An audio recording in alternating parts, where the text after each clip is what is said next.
let me get this started here, and one moment. So,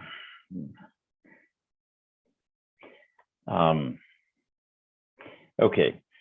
So let me. Here we go.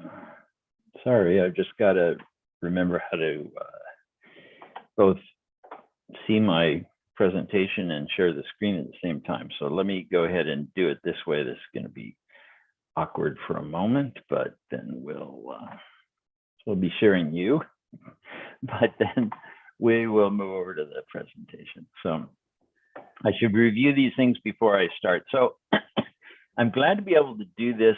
I seem to be getting things here. So I'm glad to be able to present this. You know, astronomy does bring us together, and that's something that I've learned over the years. It's been very interesting. You know what? I think I need to. I'm sorry. This is a little awkward. I think I'm going to switch this to sharing it within a window. Things are always potentially awkward. So let me start again and change that to, okay. Dang. All right. Well, we're going to, I think we're going to see, I'm trying to get it so that I don't show everybody on the screen at the same time, just the presentation. So it doesn't seem to be working exactly right. So let me. No, it was working, I think, Mike. Like previous slide, it was only your screen for the presentation. Now we can see the whole screen for your PC, but yeah. So is that okay there? Yeah, now it's great. We just can see your slides. Just the slides. Okay, that's perfect. All right. So anyway, so let me move ahead from this. So the thing is that, and I see Stephen, one of my good friends in chasing eclipses here, and you know that's one of the things that this is what really took me to international astronomy in the first place, was going to eclipses in places. Here is, I think this was 2006 when we have an eclipse that went across Africa and into Europe. I think you can tell who's the visitor here, especially if you look at the arms and the legs. It's pretty obvious, and it's one of the things we love to do is share astronomy with each other. In this case, he's showing views of the sun with others, and I'm going backwards now. Okay, I'll get this right. And, you know, sharing the eclipse shades that we bring along so people can look at the sun as well. Here's one that I co-led. I was in Turkey with a mother and daughter in modern and traditional dress as well. Here in Egypt, some students who were watching the eclipse progress. In China, this is a different eclipse, but you know, everybody wants to have a chance to take a look at the sun. This was one that I took in Iran in 1999, and this was in Iran. It's my first time in the Middle East. And it was an interesting trip. I found that, first of all, of course, everybody is interested. This is my telescope, which everybody's taking a look through at the partial phases of the eclipse. I only noticed later that this little boy has his shorts have pictures of Mickey Mouse on it. Mickey Mouse and Disney are huge there. And it turns out that Iran, you know, America and Iran have a difficult past and present, but they love American culture, and I was just swamped by people who wanted an autograph because I was an American scientist. There I had my beard still, which made me fit in even better in Iran with the good gray beard, and my wife being welcomed at a girls' school in a small town out of the way. And I found that astronomy was a really big thing there. And unlike in the United States, where it's mostly older men, in Iran, it's mostly young, of course, it's young people and mostly women. And that was interesting and something that sort of shattered our understanding. I learned about the people and how different it is from going there through astronomy. Now, of course, astronomy is something where we look up and we see the same things. And here we all look at the moon as it's going across the sky. We may see it in different directions, but we're looking at the same thing. Here above the Taj Mahal rising above the Parthenon in Greece, above a city, a structure in the central city of Yazd in Iran, rising above the skyline of Boston in America, and rising above the coast of Brittany in France, where they're trying to move it off into another direction. There's a good friend who takes pictures that he calls moon games, and it has a wonderful Laurent Lavade, which I recommend. And you know, if we didn't know the sky well enough and know where we were, every place would look the same when you're out under the night sky. We're looking at the same sky. In this case, it happens to be in the central desert of Iran. But here's another view that's over Yosemite Valley in California in the United States, several of these taken by my really good friend Wally Baholka, is exceptional at these. Here, the Milky Way over Easter Island, and you can see the Magellanic Cloud. So we're in the southern sky now, but it's the same Milky Way. That's the galaxy we're in. And the Milky Way over Iguazu Falls on the border between Brazil, Argentina, and Paraguay. So these are the same stars that we see. I also took a trip over to Iraq. I've been there a couple of times. In this case, it's in Kurdistan in the north. They couldn't get any telescopes at all. This was a while ago. It was just impossible to get anything there. And I brought them telescopes and other things, some, very much discounted used, like this telescope, which was bigger than they had ever seen before.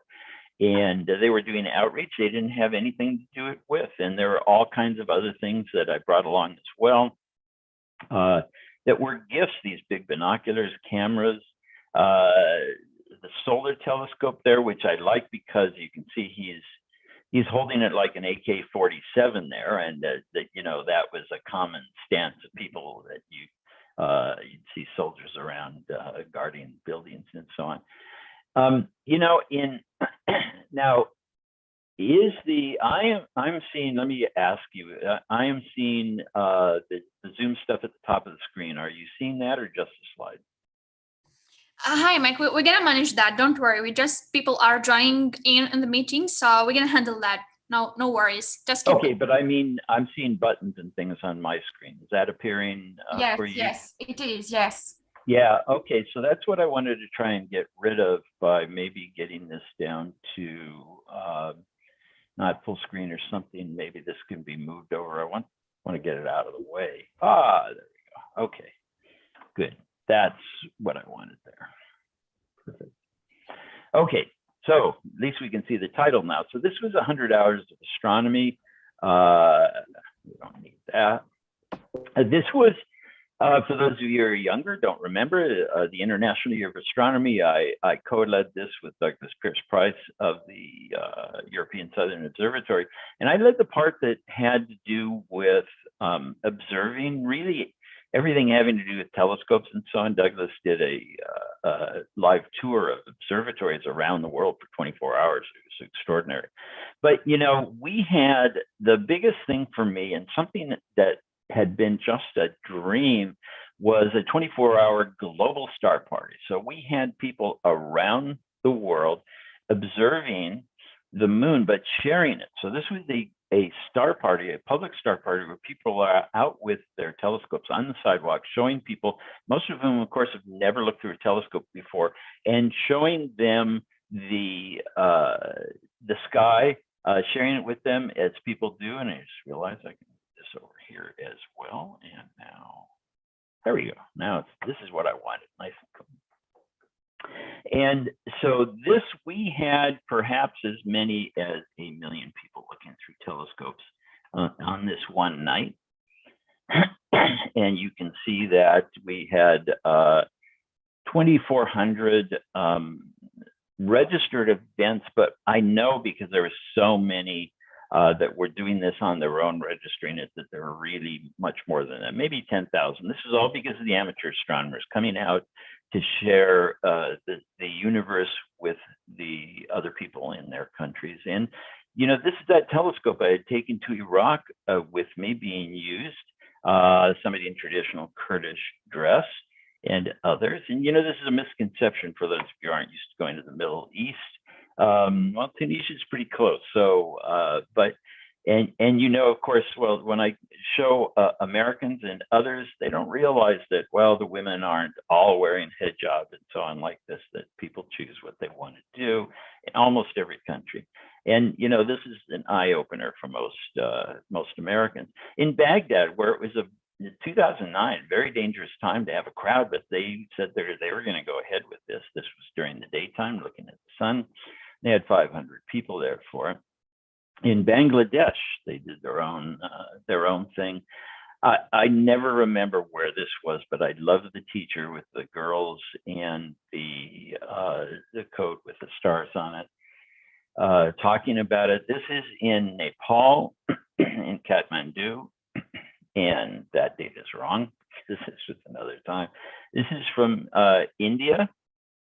And this is all at the same time, essentially. 24 hours is the dart goes around the world. And of course, some of these were on the next day on what we called Sunday, which was all about sharing the views of the sun. This is in Iran. This is the same telescope as in Iraq, but it's a half a world away. I forget if it's Bolivia or Peru, but this is up in the Andes. A lone sidewalk astronomer in California, the United States, and a big crowd in Argentina that night.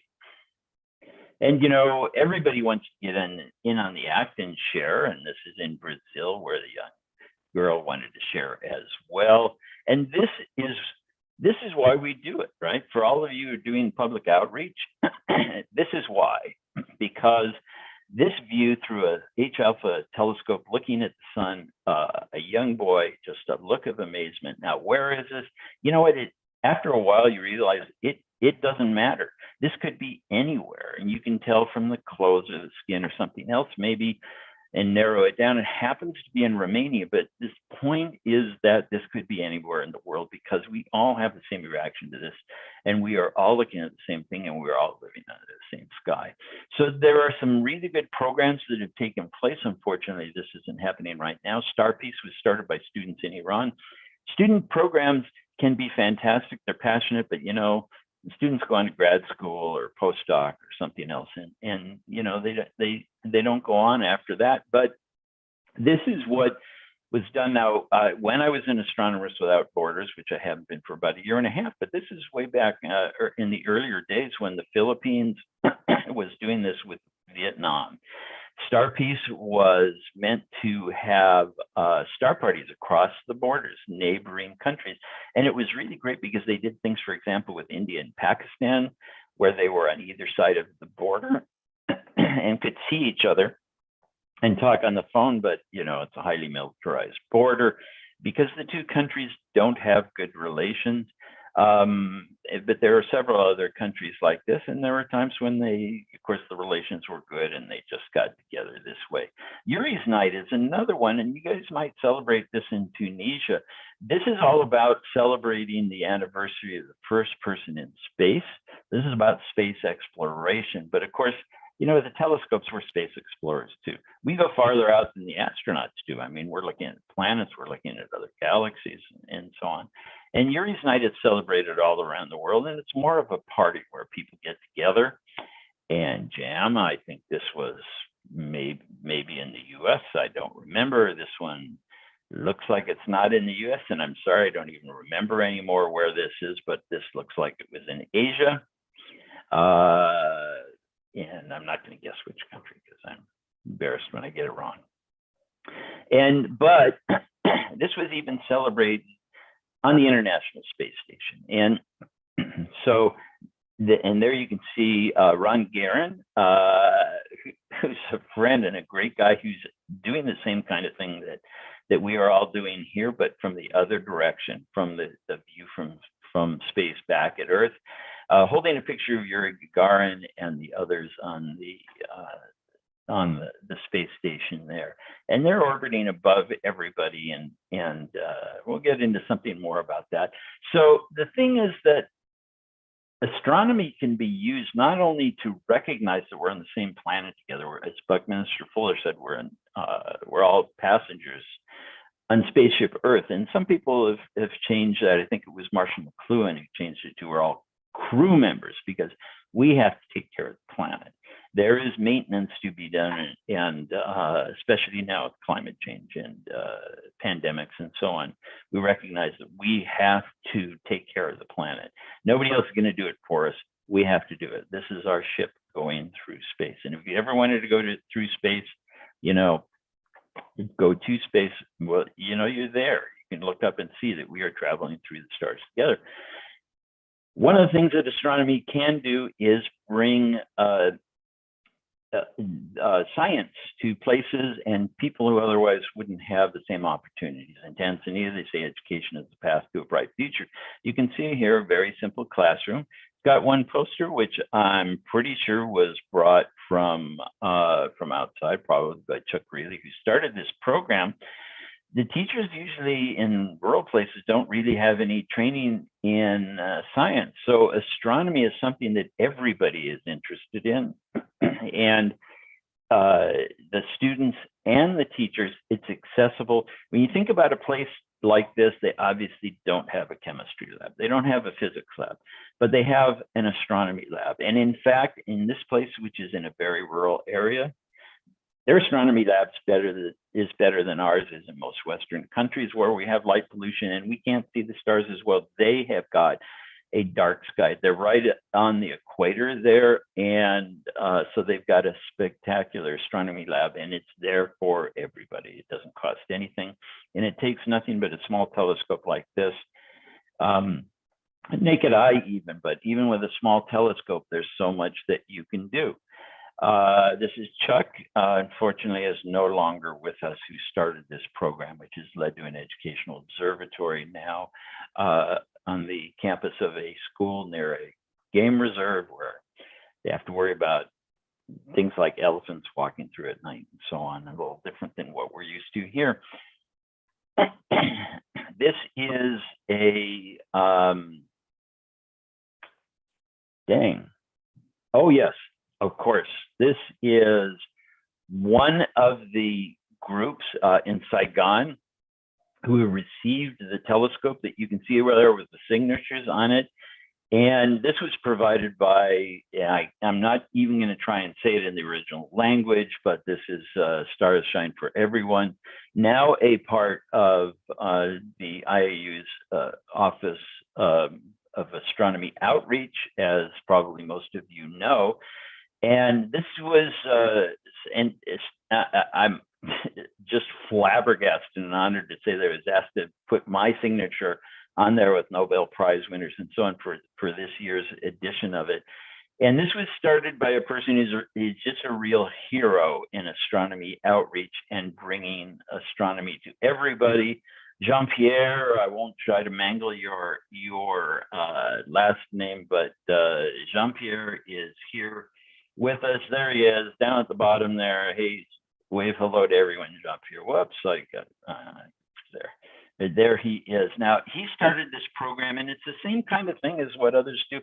We're passionate about sharing this with everybody. And some people know and recognize that everybody should have this opportunity. And they don't just go out on the streets. They, as they say, don't just talk the talk, they walk the walk. And he's getting telescopes around the world to these places for education and so on. So happy birthday, Jean-Pierre, which I think was yesterday. Another orbit around the sun, many more, hopefully. Back in Tanzania, so in Astronomers Without Borders, when there were eclipses going on in other places, Again, this is the laboratory, the astronomy laboratory science coming to the people, but they don't have the opportunity to take advantage of that most of the time. This doesn't take much. A pair of these Eclipse glasses, they're super cheap. We crowdfunded, we asked people to pay for them so we could send them over there, and people did. And it's $1 for each one of these, and that included the shipping, getting them to Africa, which we did through various means to keep the price as low as possible. They cost us like 35 cents or something wholesale. And thanks to Rainbow Symphony and in Los Angeles, who has always helped out with this. Mark Margolis, a great guy that always helps. And so they hadn't looked at the sun before. Most people, it's out there, but people don't look at it for obvious reasons. And this way they got to take a look, and they said that, now there are scientists too, because they were looking at the sun, and that to them is doing science, and it's very exciting. In Uganda, where this eclipse was also going across, this is a big thing. It takes very little to actually do it. Now, I'm going to talk a little bit about the things that I'm focusing on now. And this is about using astronomy for equity. And I know that was mentioned in the announcement. And I want to point out that equality and equity are not the same thing. Equality is giving everybody a box to stand on so they can look at the game. But that doesn't make it really equal. Equity is giving everybody the same chance.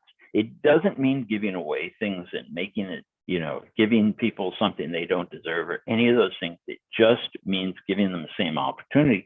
Those of us in the countries that have a great deal more wealth, we just have a lot more opportunities. But the people, Misa and others that I'll show here, are doing fantastic things, and they don't have the same opportunity to accomplish what they want to, what they're able to. This isn't just about making, giving individuals the opportunity. They're doing things to make their country better. And if we could make things better in every country, it would be better for all of us everywhere in the world. Remember, you can't, our starship here, Earth, it's not okay to have one part of it running well and the other part is not. It's not going to go well, and it frequently doesn't. So this happens to be Tanzania again. This is not something I was directly involved in, but I supported because they contacted me. So this is again back in Tanzania, where the Peace Corps is something that's been going on for decades in the United States. Young people volunteer to go to places to teach.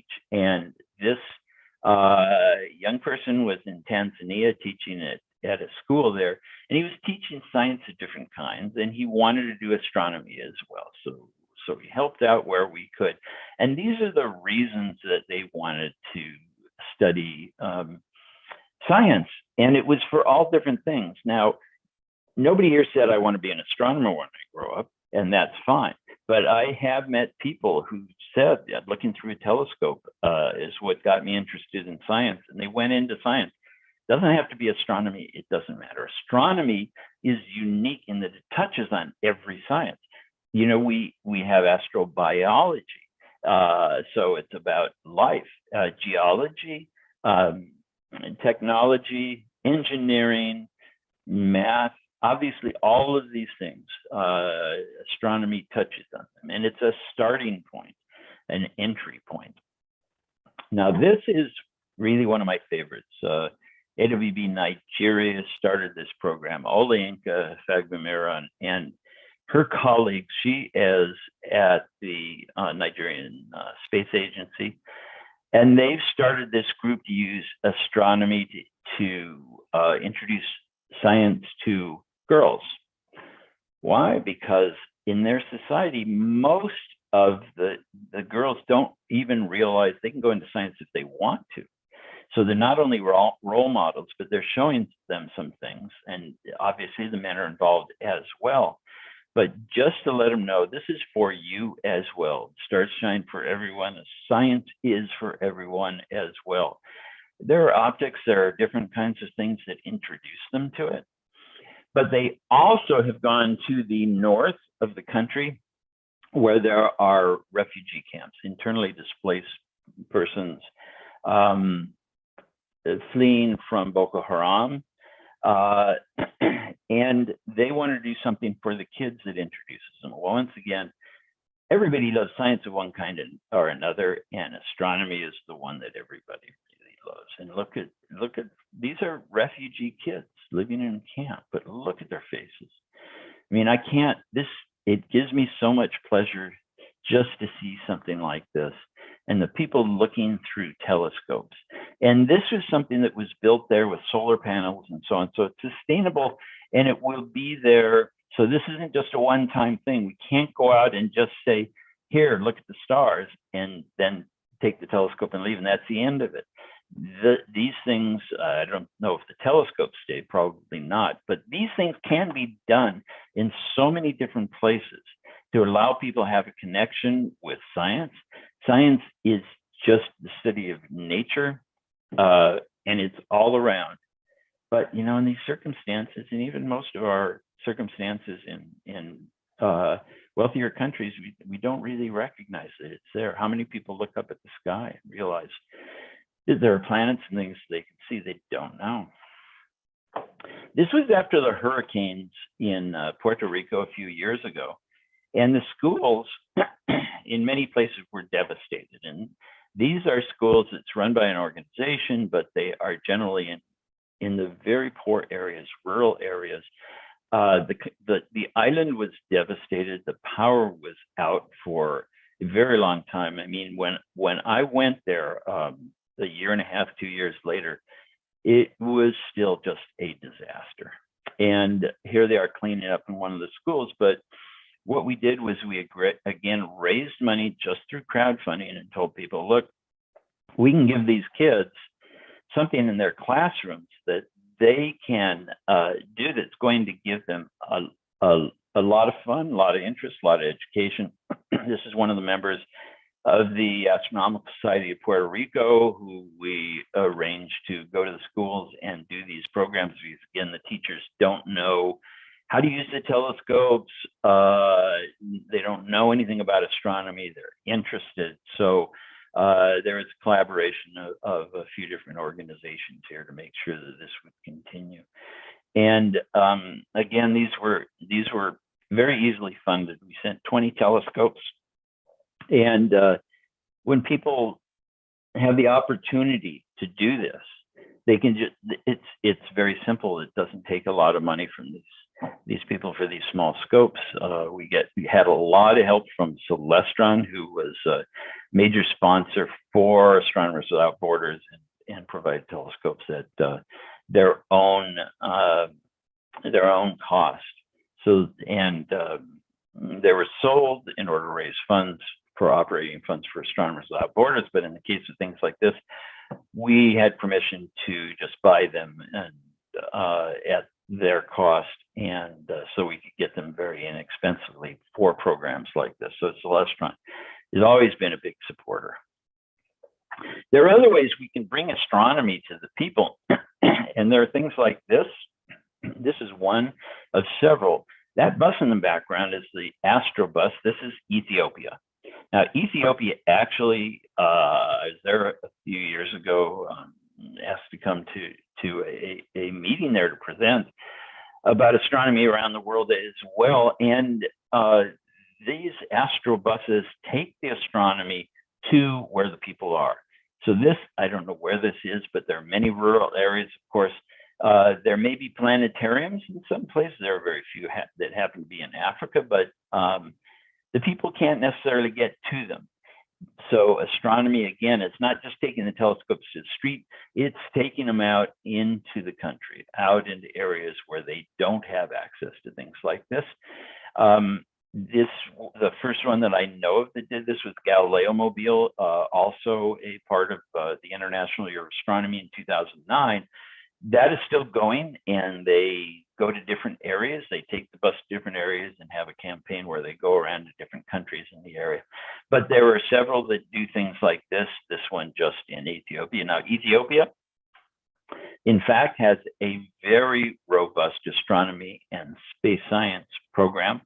They recently put their first satellite into space, but they have observatories for teaching. They have very active astronomy organization that's doing things like this. So this is just a small part of all the things that they do.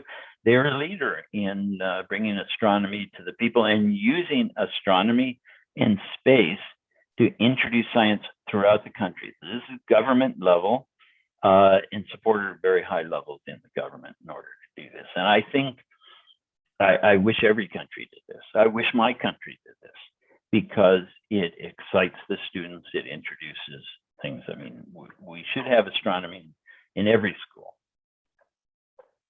This is one of the people from the Astrobus Ethiopia doing some things in the classroom. So this is a mobile classroom. They take it out to the places and do this for a while. The follow-ups, I don't know, but at least it's an introduction.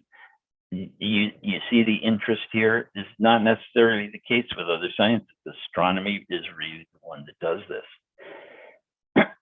So look, let's look at other disabled, other isolated, marginalized groups. Disabled people have the same interest in astronomy as everybody else. They can't see the pictures. They can't see the computer screens. And in most cases, can't look through a telescope. So they're kind of left out. But they have just the same interest as everyone else. Why not? And in this case, this is from back in, again, the International Year of Astronomy in 2009. This is in Puerto Rico again, and this is probably something that happened because of Wanda Diaz-Merced, a blind astrophysicist who has done a lot of work in these things. I'm involved in the IAU executive working group for diversity and inclusion, and so I've been involved in some astronomy for the blind. It's very active, and there are many groups like this. They are here. How do we describe? They're not looking at, but they are enjoying pictures of things in the sky by touching, because that's what they have. There's also sonification, where images are turned into sounds that they can interpret. Astronomy is very visual, but it doesn't necessarily require vision in order to do it. And there's no reason why these people should be excluded. Now, here's another example that would be surprising. When we say blind, we include people who are not able to see as well as we can. They are legally blind. They're not allowed to drive a car. They can not tell maybe who's in front of them. But this person on the left, you would not know, looking at this, that this person is legally blind. And you see on the right with the cane. Now, in the case of looking through that setup there with the binoculars and having to look straight up makes my neck hurt just looking at it, but there are other ways of doing this. The severely visually impaired can often see very high contrast objects, such as the moon along the terminator, very high contrast. They can see that, and they get a chance to actually enjoy these things directly, live. I have met people who are what we would say is blind, but they have a little vision, maybe one part of this.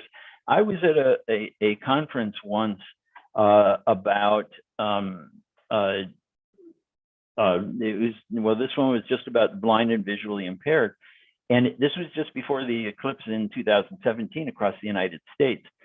And I was talking to a lady about what was going on with the eclipse, and she said, "Oh yeah, I'm going to be there." And I said, "What can you see?" And she said, "I have a little vision one part of, and if you know eclipses, you know that if you can see the darkness descending, you can experience an eclipse in virtually the same way. You don't need sharp vision for it.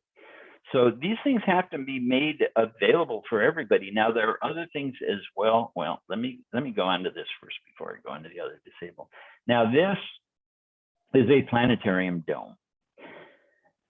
So clearly, the blind, severely visually impaired cannot see the planetarium dome themselves, but with this dome, they can put it on their lap and they can feel where the stars are, and they can follow the narration. I really fortunate to know people in the entertainment industry is able to get somebody who's a voiceover actor to narrate the English version. This was created by Amelia Ortiz Gill in the International Year of Astronomy in 2009.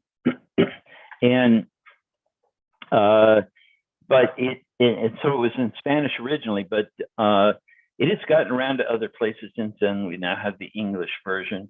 Now, the only thing about this is you can't, it requires somebody to, now we can print it. It's not as expensive to do 3D printing, but it requires some coordination. It requires a little expense, and it requires people to know about it. I'll get to that in a little bit.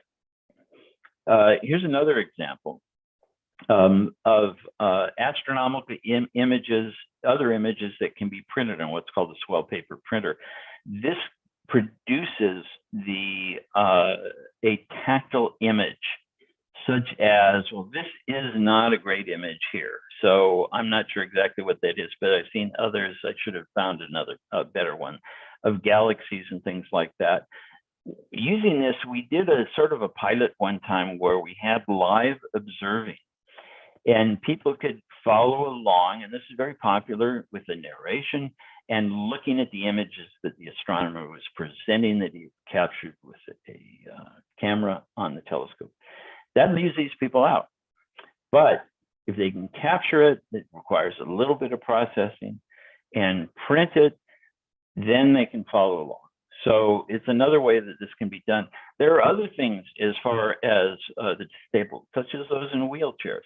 If you do astronomy outreach, and somebody comes along in a wheelchair, and you have your telescope with the eyepiece sticking out, you know, it's 4 feet off the ground or something, they can't get to it. There are ways to make it more accessible. There are plans out there that you can use to actually make these things more accessible, in particular with Schmidt-Cassegrains. It can be done very easily by moving the mirror up and using extension tubes. So there are many, many ways in which there are marginalized communities here. There's a great deal of work going on. There's been some news lately about harassment and bullying, sexual harassment in astronomy. Astronomers are human. They have the same foibles as everybody else. So all of these things have programs going on that are trying to investigate and alleviate it. So there are many things that can be done. So how does this bring us all together? Well, remember I mentioned that crowdfunding, this was a way in which people anywhere in the world are able to contribute to the people in other places. And they recognize by seeing what's happening that they don't have the same opportunities as other people do.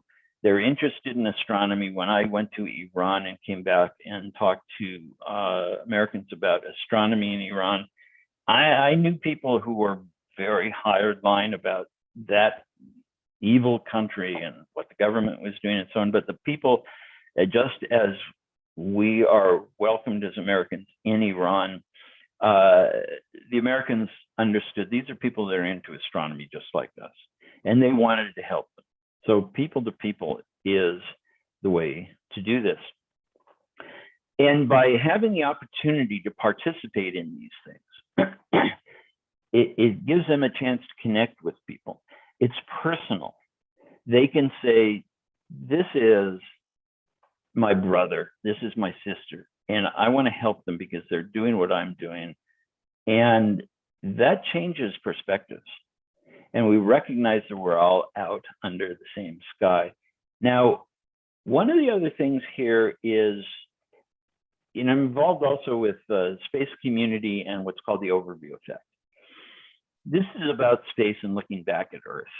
And astronauts like Ron Guerin that I showed the picture of and others have had an extraordinary shift in how they see the Earth from being up there. Now, this is an incredibly beautiful picture. And we can see, of course, our planet is mostly water. So that's what we happen to be over at this time. You can see the extraordinarily thin atmosphere there that really is very fragile. But they experience something that's quite different. The overview effect is really not just about seeing the planet from space. It's about seeing the planet in space, seeing the Earth with stars just above that thin little atmosphere. Of course, the camera is not going to capture that. But I am told that astronauts say you see 100 times, maybe an exaggeration, 100 times more stars. You don't see any black when you're above the atmosphere. You just see stars. There's very little black in between because the stars are so much brighter, so much clearer. And when you look at Earth and you see it surrounded by stars, just stars everywhere you look, you see the Earth as a planet. Now, when we look up from Earth through our telescopes, we're looking at other planets. We look at Jupiter or Saturn and we see that as a planet going around in the solar system with the stars behind it, and it's moving across through the stars. We don't see the Earth that way because we're on top of it. But that's how you see Earth from space. What's the difference? The difference is perspective. Our planet is really a planet, just like the others. When we look into space with our telescopes, I describe that as the overview effect for the rest of us who are not going to get this view. I haven't given up the opportunity. You know, Wally Funk just went up in suborbital space on the Blue Origin flight. She's 82. I don't have the credentials she does, but you know, nothing's impossible. So we'll see. But we get that overview effect when we look up into space, all of us from different places. And let me show you a few things. So this is Earth. Many of you have seen these things, but let's take a look from the perspective of this as our planet. The aurora that the Aurora Borealis and Australis, Stephen, my friend who's on this call, gets to see these. I've never seen them, but if you're up north and a good sky, you see it a lot. That's in the very, very high upper atmosphere. The space station actually goes through these aurora. There is a little bit of air up there. It's extraordinarily thin, but there's some there. And this is above everything we consider to be our normal atmosphere. And look how little air there is there. When we look down, we see the cities that we have at night. Things stand out. In this case, the Nile River, the Nile Delta, and Cairo. And you know, there's one thing, Ron, it says, it's not true that you don't see borders from space. Because, for example, that border between India and Pakistan I mentioned, it's heavily militarized on both sides, and it's extremely brightly lit up. And you can see those lights from space. So you know where the border is. Now, there isn't any real border there. We created it, and we see it because we put lights there. Otherwise, how can you tell? Where's a border? It's only a man-made thing. Astronauts, when they're in space, looking back at the Earth, part of the overview effect is they go through this shift where they stop looking at the Earth and looking for their place, looking for their country, recognize different countries. It just blends together. As Ron said one time when he landed after several months on the space station, and he came down in a Soyuz and landed in Kazakhstan. Then it might have been part of the Soviet Union, if not a separate country. Doesn't really matter as these things change. And he looked out the window and he saw the ground and he saw plants. And he thought, I'm home. And then he realized, well, no, my home is in Houston, Texas, not Kazakhstan. But Earth was home. And this is our home. And we all share this home. We're just in different parts of it. So when we look back at Earth from a distance, we're going to see things like this. This is Apollo 8 Earthrise. And this is seeing Earth as a planet in space with some context. There's another planet there. these people are at the moon and they're looking back at Earth, and the moon is big and the Earth is small because it's distant. So this started an awareness that led to Earth Day and environmental movement. And we've seen many things like this. Now, again, if you were in this spacecraft and you just cover up the light from the moon and Earth, you'll see the stars. They don't show up here. That's part of what's missing here, is that just like seeing the planets in wide angle telescopes, you're gonna see the stars that they're moving amongst. This is the Earth and the moon as seen from, I can't remember which one this is. I collected a lot of them because I'm going to be using these. You can see the crescent phase of both of them. I forget which spacecraft took this picture, but here is our home system. In a sense, if you're far enough away, moon is part of our home because it's just right there. It's right next to us. And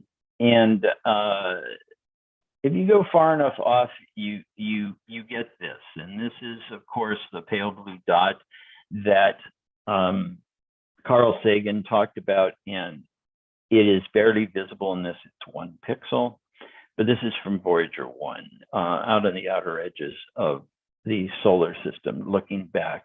And again, I think what's missing here is the context, because you could see all of the planets, you can see the stars. The Earth is really nothing but a little speck there.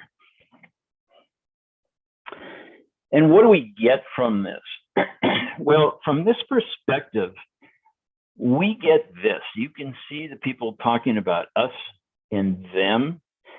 And as you pull out farther and finally reach the pale blue dot, this little speck, you realize that it's silly. It's beyond ridiculous. And you know, it isn't just these 2 groups here, because I guarantee you each one of those groups is going to splitter into other groups, and everybody's going to find a reason to call somebody else them. But here Carl Sagan says there's perhaps no better demonstration of the folly of human conceits than this distant image of our world. To me, it underscores our responsibility to deal more kindly with one another and to preserve and cherish the pale blue dot, the only home we've ever known.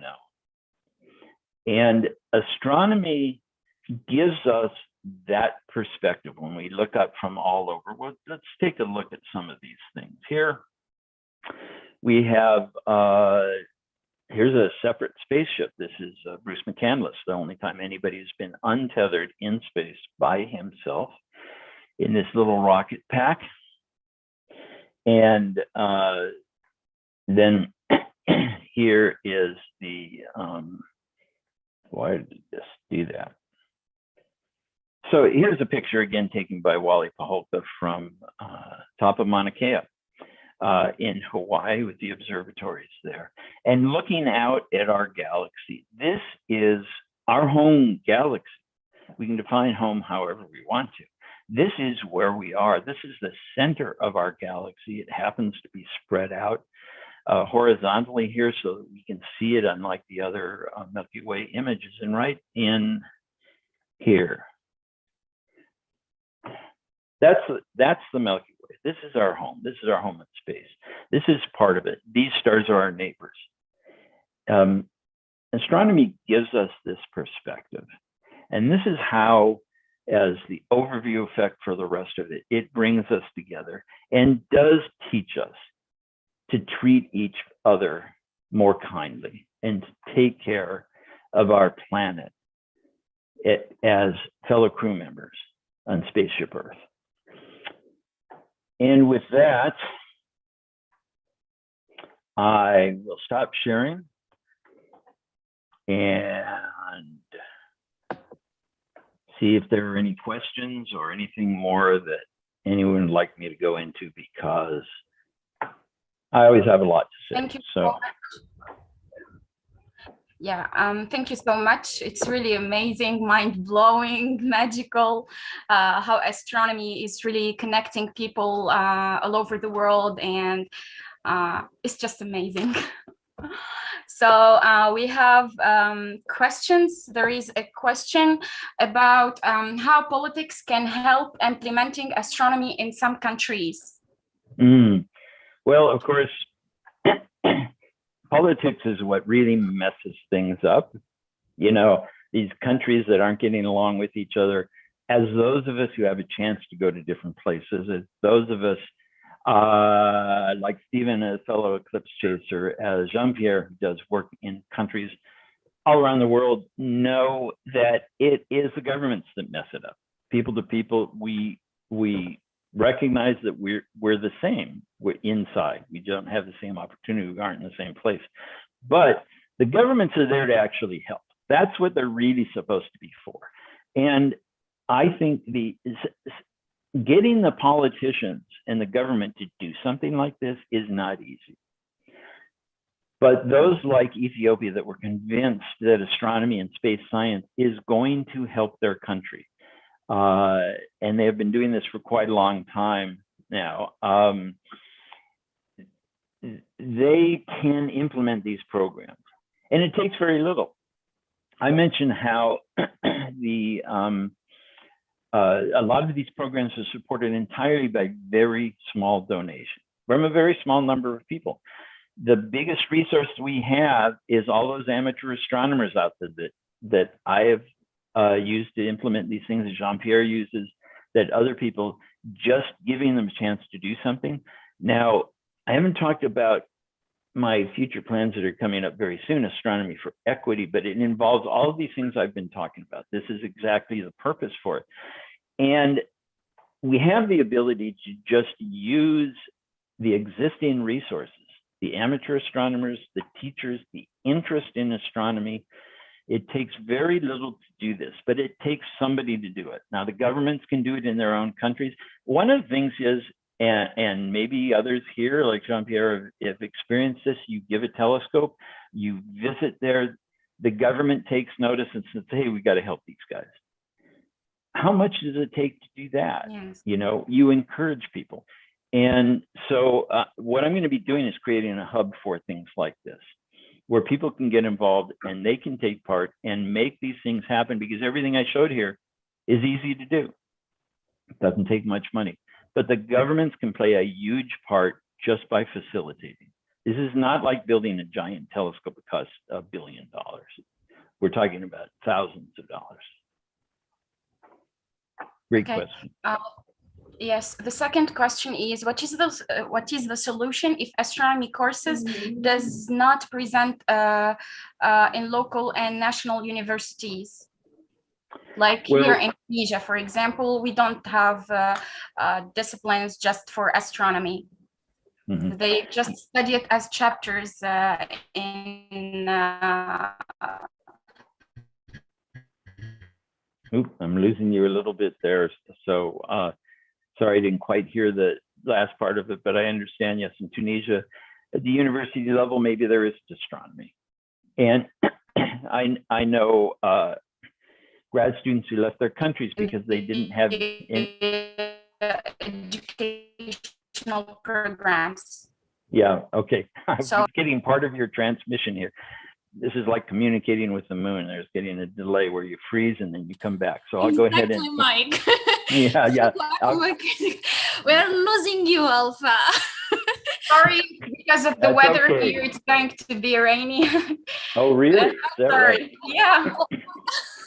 Yeah, and sorry for that. Oh yeah, no, my friend Joali has asked a really good question too, or made a good comment that I saw pop up on the chat, and we'll get to that. But yes, there may not be astronomy at the university level. I don't think that's what's important. As I mentioned, I've met people whose lives were changed because they looked through a telescope. And poor Jean-Pierre, I keep talking about him. He just showed up here and I have to embarrass him by doing this. But, you know, giving those telescopes, you don't know how many lives are going to be changed. I have met people when I was running a telescope at Griffith Observatory in Los Angeles. It's a big telescope. It has, you know, millions of people look through it. It's been around since the 1930s. It's probably had more people look through it than any telescope in history. And I've had people come up and say, It's looking through this telescope that got me into science. And they've went into some other science. I think where it's important is in the schools. And that is where, you know, it doesn't require the math. It doesn't require the science. It doesn't require the technology. It doesn't require all those things. Anybody who wants to go in that, it's fine. I talked to an astronomer yesterday who I'm going to be doing some work with. He's a theorist. He's never looked through a telescope. He has no interest in looking through a telescope. He didn't care about the pictures. He wants to see the data. Fine. That doesn't excite everybody, but looking through a telescope does. Learning about astronomy does. Becoming familiar with your neighborhood so that when you walk outside and look at your neighbors above you, you recognize where you are and what's out there. That's what's important. And that's what sparks an interest in science. It doesn't have to be astronomy, but astronomy is a gateway science. It gets us into it. So I think that's what's most important. And Tunisia is not alone as far as not having it in the universities and so on. What I wish here in the United States, where there are plenty of graduate and undergraduate programs, is that we had an astronomy club in every high school and maybe every junior high school. And I know Tunisia has youth astronomy clubs all over the country. You are doing much better than we are, as far as I'm concerned. Thanks. So another question, what is the criteria to be an astronomer? Well, you know, as I mentioned, there are some theoretical astronomers, they're interested in the math, they're interested in the physics. To be a professional astronomer does require a lot of math and physics, and it's really a branch of physics in a sense. And but you should look into astronomy and see what the life of a professional astronomer is. If you really love the physics of it, it's a great place for you to go. If you like looking through telescopes and dreaming about it and imagining things and so on, it may not be what you want to do. And but it really is a scientific field. It requires a lot of physics and math. If that's your thing, I would say go for it. And the best way to get started in that is physics. That's what it's all based on. And that's exactly what is really amazing about to be an amateur astronomer is that, for example, me personally, I don't have to be good at math because I'm really not really into math. So it's not if you want to be amateur astronomer, you don't have to really study, you know, hard subjects in math. And that's right. Yeah, you know, I love nature. I live out in the mountains, and I go outside and I enjoy nature. I can't tell you what the different plants are. I'm not a botanist. I'm not a zoologist. I recognize most of the animals, but I enjoy it. Yes, I still, you know, enjoy astronomy. So next question from Asma. She said, "What is the astronomy outreach project that I could be involved in?" Well, did this person say where they are? Because that depends on. I would look into, gee, what astronomy outreach projects? Because you know I'm used to these international, these global things, and it depends on where you are. The very best thing is to find an astronomy club near you, if it's at all possible. If not, then if you want to do astronomy outreach, I'll tell you what, you know, when I did 100 hours of astronomy, we had more, the idea was to also get people who had telescopes to get out and do outreach. We had a lot of people who'd never done it before. And there's a video, I think it's called a New View of the Moon. Maybe somebody can look it up and pop it in the chat or something, because this shows outreach. And this is just a guy who has a telescope. It's a big telescope. It doesn't make any difference. And he just hauled it out onto the sidewalk, and people came by and wanted to know what was going on. And he started showing people through it. That's what it takes. You want to be an outreach astronomer? Get a telescope, take it out there. In some places, they don't have telescopes. They show people the constellations. They talk about it. So best thing is to get involved in an astronomy club in your area if it's possible. If not, start doing it and start one. I guarantee you, If you put out the call and say, we're going to start an astronomy club, is there anybody else interested? The answer is yes. They're everywhere. Yes. So next question, is there any program to support women in astronomy? Yeah, so this is an important thing. As you saw in Iran, it's mostly women in astronomy. That's unusual. In the United States, it's very unusual. Tunisia, I've been there, I know, and I'm looking up here on the screen and I see it's lots of women involved, and that's good. So when you talk about women in astronomy, there are a couple of things. One is, are we talking about amateur astronomy? This is sometimes difficult if you're in a country where there are people who have been doing this for a long time, and they're just not really open to the young people. If you're talking about college and university, this is a problem in academia in general, and in businesses, that women in most places do not get the same opportunities that men do. There are programs. I look at the IAU, International Astronomical Union, and see what they have there. There's a lot of information now. I know that our working group is working on this as well. There's a lot of support there. There are a lot of women who are doing things. The Office of Astronomy Outreach, I believe, is doing some things there. So I think the IAU is the one that I know that I would look around there and see what kind of support and resources there are for it to look at. So the next question is from Nurali Juwaji, something like that. Sorry if I didn't pronounce your name correctly. So cooperation is a human deficiency because we are primarily selfish. Can we connect our view of the skies to overcome this selfishness? Yeah, so Nurali Juwaji, and I know him, and I saw that come up, and that's a really good question, and that is kind of the point that I'm trying to make too. Now, he does programs, he organizes things in his country of Tanzania, separate from the other things that I talked about. He's one of those who wants to bring astronomy to everybody. When we say that people are primarily selfish, I have to question that. I agree that we act that way most of the time, because we have needs. And when you look at a country that does not have resources for everybody, it is hard to think about other people when you're trying to get what you need for yourself and your family.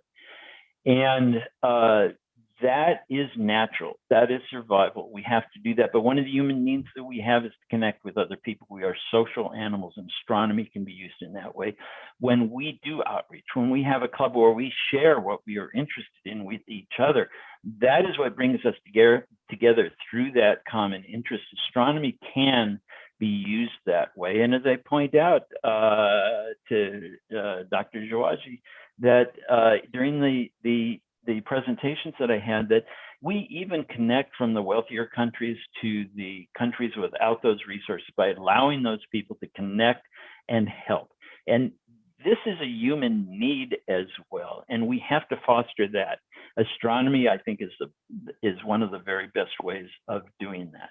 So that's what we have to focus on, is what we can do to overcome these deficiencies. So another question from Manash. I'm in my 10th grade. How can I begin in astronomy? What are the scopes? Well, does Manash say where they are? Is this, sounds like maybe an Indian name or Nepali or something like that. So assuming South Asia, there are astronomy clubs everywhere. That again is the best thing I can suggest. Getting started in astronomy, I mean, for myself, I had nothing. I didn't have a telescope. I was using my grandfather's old binoculars to look at the moon. I was fascinated, but I didn't have the things that I needed, and I didn't know anybody. When I was a little older, I got into my 20s. I connected with people in my local Los Angeles Astronomical Society, learned about things, got a small telescope. Getting started by yourself is not that easy. I mean, the first telescope I had took me 45 minutes to get the moon in it, because I didn't know I had to align the finder. I mean, it's just, you know, so connecting with people is the best thing you can do. In South Asia, throughout India, There are clubs everywhere. Sri Lanka is very active. Nepal is very active. Bangladesh, Pakistan. So, I keep coming back to the same answer.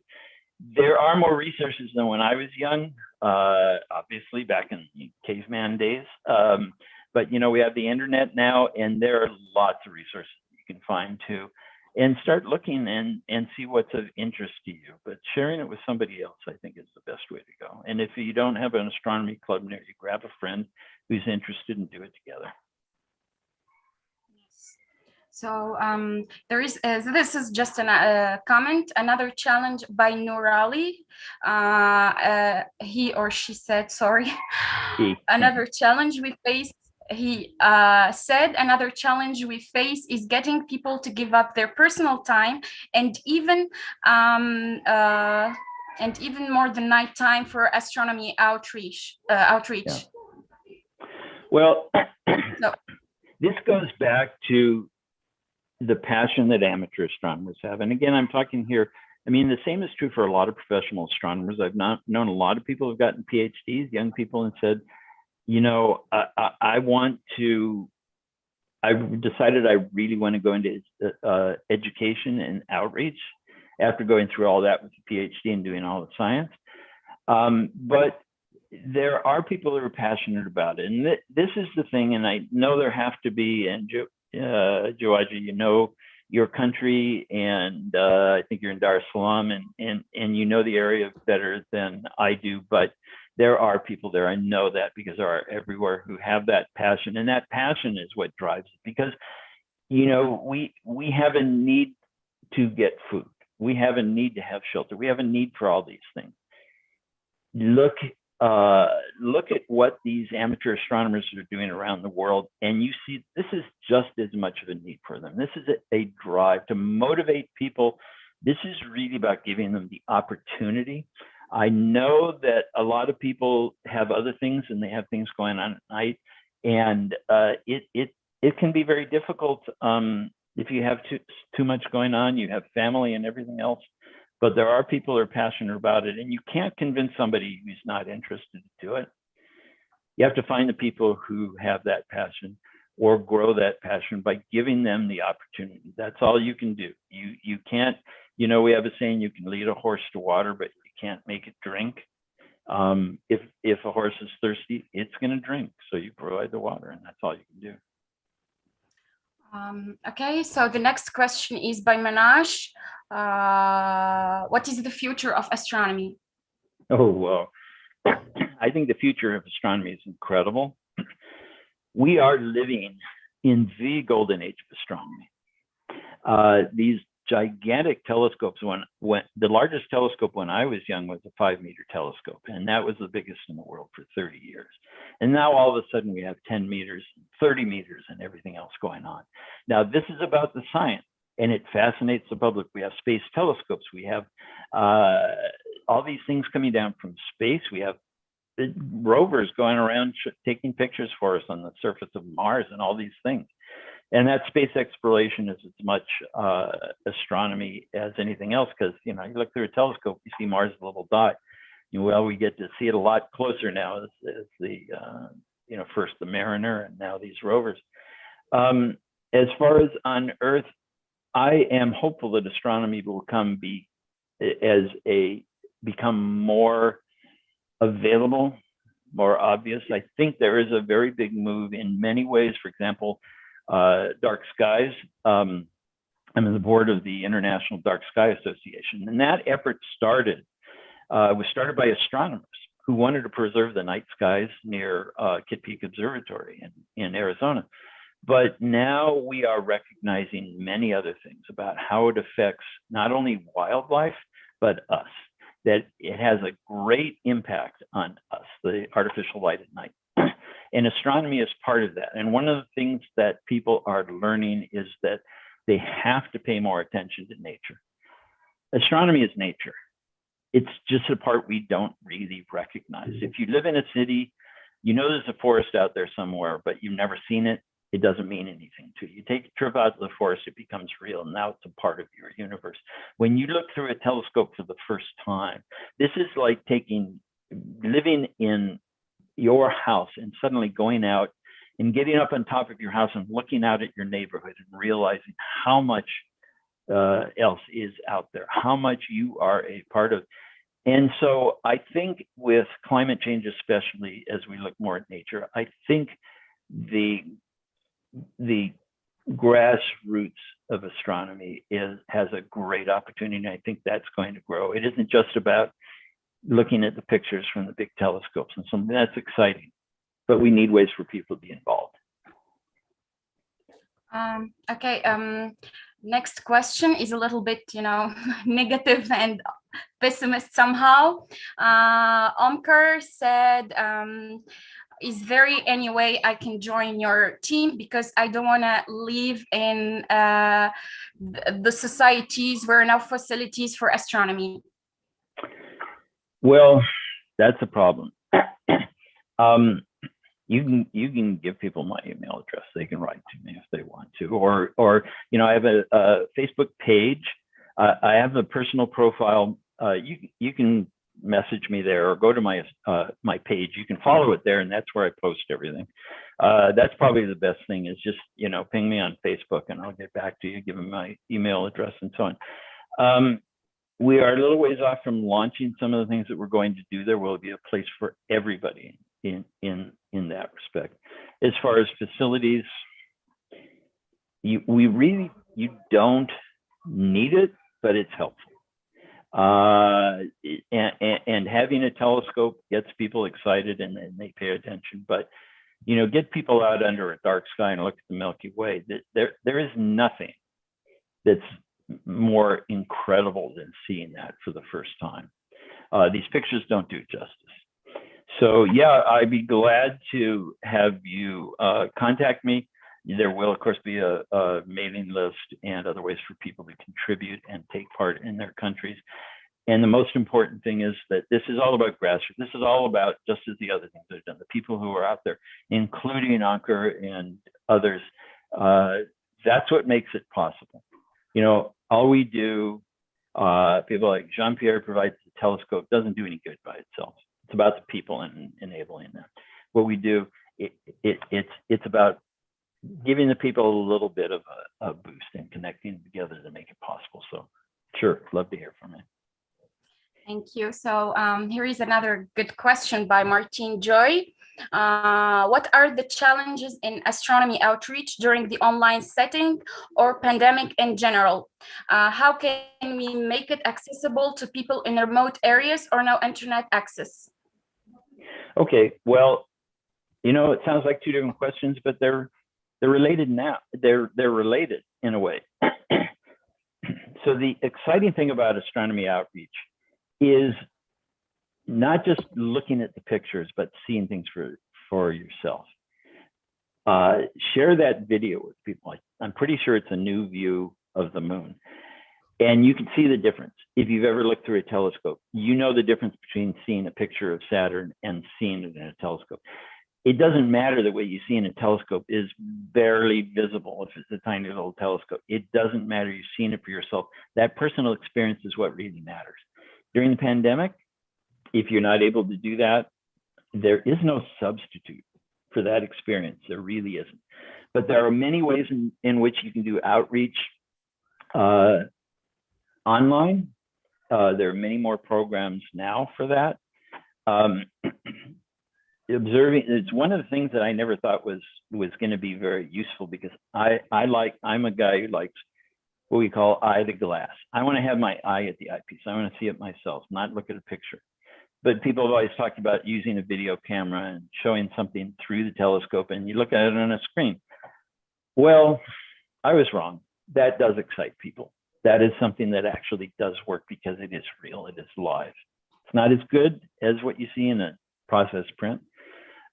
Reaching people without internet access and so on, astrobuses, things like that. Mobile planetariums, one of the things that I hope to take part in, and this is part of the African Astronomical Society Outreach Committee, and there's a committee there for building mobile planetariums, making them accessible so that, just like Jean-Pierre does with telescopes, amateur telescope makers do, to build mobile planetariums very cheaply, so you can take astronomy to others. But there's much that can be done online. Without that, you know, you have to go there. There isn't any alternative really. Okay. The next question is, how do you find the pale blue dot of Carl Sagan could be an inspiration book for the next generation for exploring the universe and looking for habitable life somewhere? Yeah, well, you know, so I was in my 20s, I think, when this happened with the pale blue dot. And Carl Sagan was very big, and he made Cosmos, and I loved it. I was fascinated by it. There was a lot of negativity about Carl Sagan because he seemed so arrogant and so on. And I was one of those who was kind of annoyed because all of us were doing this, and this guy comes along and says, "Oh, look at me, I'm so great." I didn't like that. But you know what? I got over it because I talk to people all the time around the world who were born in this century, not back in the 1970s or earlier, who are inspired by Carl Sagan. And so I consider him the greatest ever. And I no longer care if somebody has an ego. If they're doing good work, that's fine. It doesn't matter to me. I think, and I try to convey it through what I did here, the pale blue dot, these views, and this is something that actually have programs for that as well, showing the Earth from different perspectives to try and get people to understand the overview effect, the fact that we are a planet in space. That's tough, but I think it really is the inspiration that we want to explore our neighborhood. You know, nobody in Europe saw North America or India, because they didn't know North America existed, as part of their neighborhood. Well, it is now, but it wasn't then. Everything, our view of the moon changed when people landed there and walked around and brought back rocks. And hopefully that'll happen again before too long. A lot of work on people going to Mars. That's not one I'm volunteering for. I'm not going. I'm not spending that time doing that. But there are people, I know people who would go to Mars one way. And so there is enormous discussion about moving out into the solar system, humanity. And we don't know how it's going to play out, but things have progressed a lot.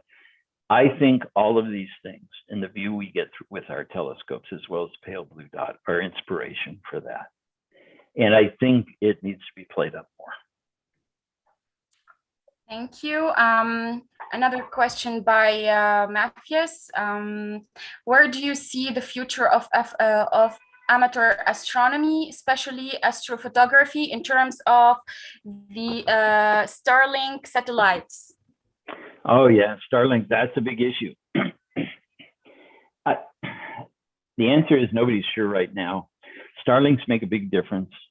I just missed a talk by somebody in a group I'm involved in yesterday. I wish I'd seen, who's at the Vera Rubin, Large Synoptic Survey Telescope.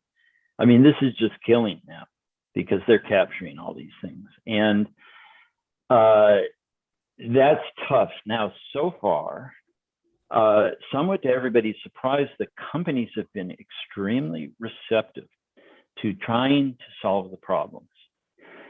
And the problem with this is it's not just like turning on lights that you don't need at night to wipe out the stars, because there are better ways of doing the lighting that don't wipe out the stars. Put the light where you need it.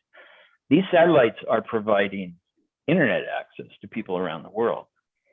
And I know astronomers who say, you know what, this is more important because it's people's direct lives. This is a really tough one.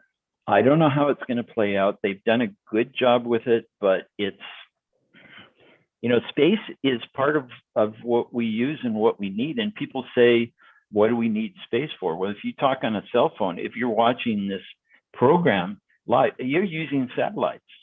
I mean, this is why there is a space agency in Nigeria. It's essential.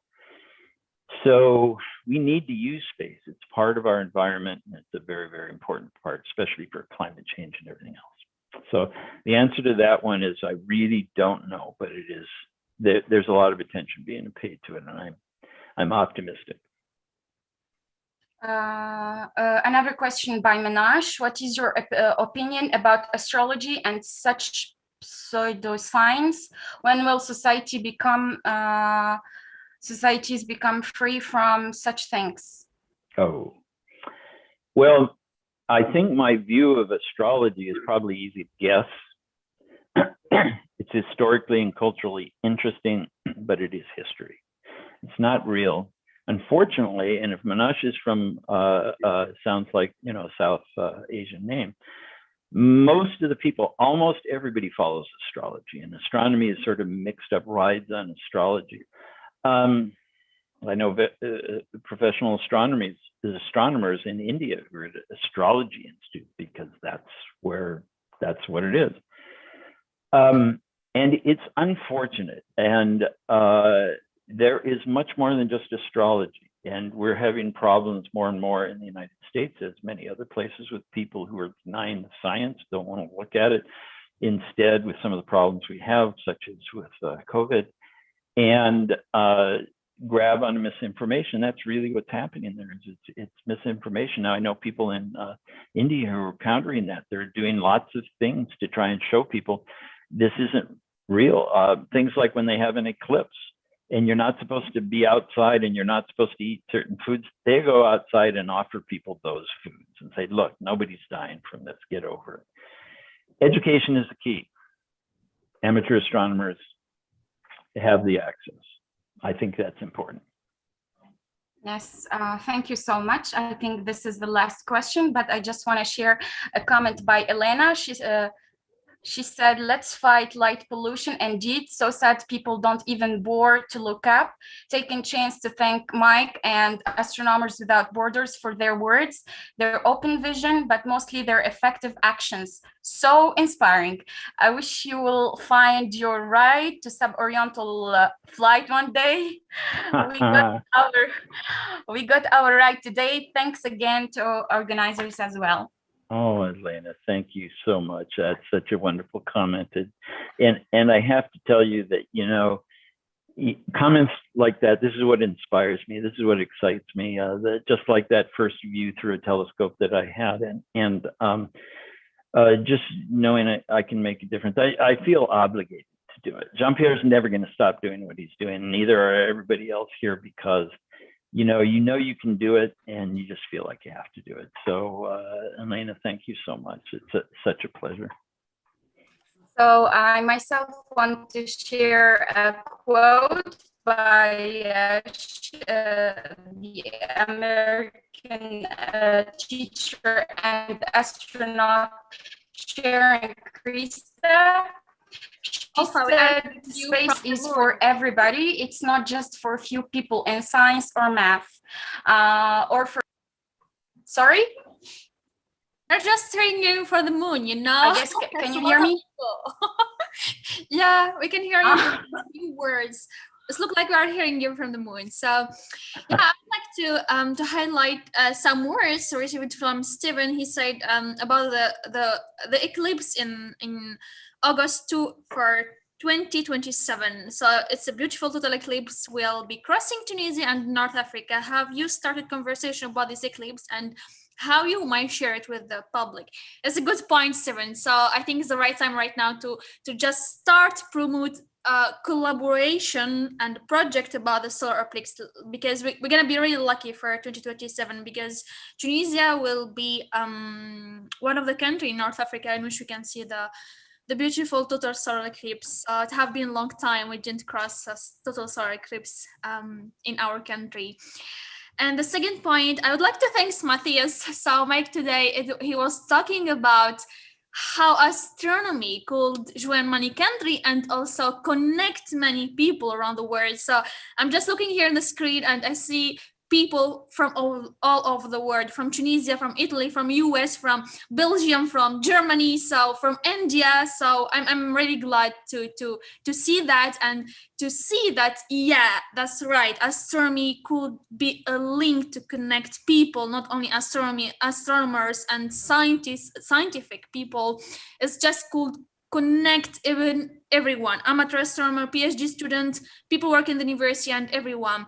Matthias, I'm really glad to see you here. Also, Jean-Pierre, and I will leave the speech for Senna. She has some comment to Mike. So, Senna, go ahead.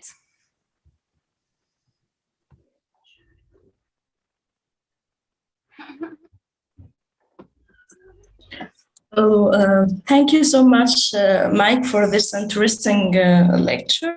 So I have a comment on Facebook. So I like to, from Phillips Astro, gotta love the cupola on the ESS in picture. There I'd always be trying to pinpoint the location on Earth. Nice talks. So I'm not sure I understood. Could you repeat that once more? I'm sorry, I missed a little. Comment. It's a comment from Phillips. Gotta love the cupola on the ESS in picture. That I'd always be trying to pinpoint the location on Earth. Oh. Such a nice talk. Oh, thank you very, very much. That's wonderful. Thank you. Okay, just can you hear me now? We have you now. Well, it's raining here, so I guess that's why you can't hear me very well. I just wanna repeat the quote from the American astronaut who said, "Space is for everybody. It's not just for a few people in science or math, or for a select group astronauts. That's our new frontier out there, and it's everybody's business to know about space." So I guess that's can conclude the talk today. And thank you so much for insightful and informative and really inspiring presentation today. Do you have any thing to say for future generations, let's say? Okay. Well, first, let me share one more thing here. I want to share the picture I took the last time I saw Maisa in Tunisia, just before we headed out into the Sahara Desert to visit the Star Wars location. So that was a great time. So that's why we are getting dressed up like that. Yeah. In fact, Mike, we do have a picture together with the deserted dress. Yeah, well, I have pictures of me dressed like that, but I don't think I'm going to share that. Absolutely no. And so for those people who are young and for the future, all I can say is just follow your passion. I have a book on a shelf behind me here by a friend, Nusha Ansari, who was a co-sponsor of the X Prize for the first commercial ship to go into space. But even more importantly, she was able to get a ride as a private space explorer up to the International Space Station for 10 days. And the title of it is My Dream of Stars. And she came from Tehran in Iran, which I know well. And she would go up on the roof and look at the stars at night. And, that's where we start. We don't always reach the stars that we aim for, but we will reach someplace. So you need to keep that dream alive. And I think astronomy is really the best. People look at it and say, well, it's not practical. Well, I disagree. It gives us passion. It gives us motivation. So I think that everybody should have that dream. I would say for those people who are young, make plans, aim for what it is that you want, but be ready to change direction anytime because you don't know what life is going to bring. And I never expected that I would be here, that I would be in Tunisia and all these other places. You don't know, but you aim for what it is that your dream is, and then you find new dreams along the way. So you keep going, and that provides opportunity. It's that opportunities You just have to be looking for them, ready for. And I think astronomy opens up so much for everybody and really changes lives. And if that's your passion, follow it, whatever way it is. I was going to be a professional astronomer, and not being a professional, so I didn't know I was going to do this. And I think this worked out better for me. Thank you so much. We're And really glad to have. Amkar is asking again about contact. If you want to contact me on Facebook, you can do that. That would be the easiest thing. Yes, thank you so much for this amazing, really, really amazing lecture. Thank you for everything. And really, please follow us on our Facebook page to know more about our Astro Talks. Thank you so much for joining today. Stay safe and peace.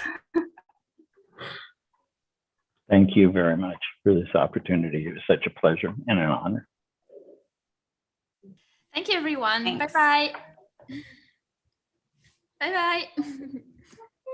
Thank you all. Bye-bye. Thank you, and greetings to all from Germany. And in Germany, we say clear skies every time for everyone. Yes, Yes. thank you. Clear skies. And greetings from Belgium. Thank you very much, Mike, for this beautiful lecture. To everyone, you don't even need a telescope to do an astronomy outreach. Respect your own sky, even when you're in light pollution. Doesn't matter. You see the sun, you see the moon, learn about the constellation, and just start. Just start, and then you can go on. Mike, thank you very much. It was, like always, amazing and inspiring. Wonderful to see you, much. Jean-Pierre. Thanks so much. I'd like to say in Tunisian Arabic, which means thank you so much. Thank you. Because Thank this you. is about how astronomy connects us also. We can see people from Germany, from Tunisia, from the US, from India, from different parts of the world. And that's what astronomy is about. Thank you, everyone. And bye-bye. Thank you. Bye. Thank you very Thank much. you. Thank you.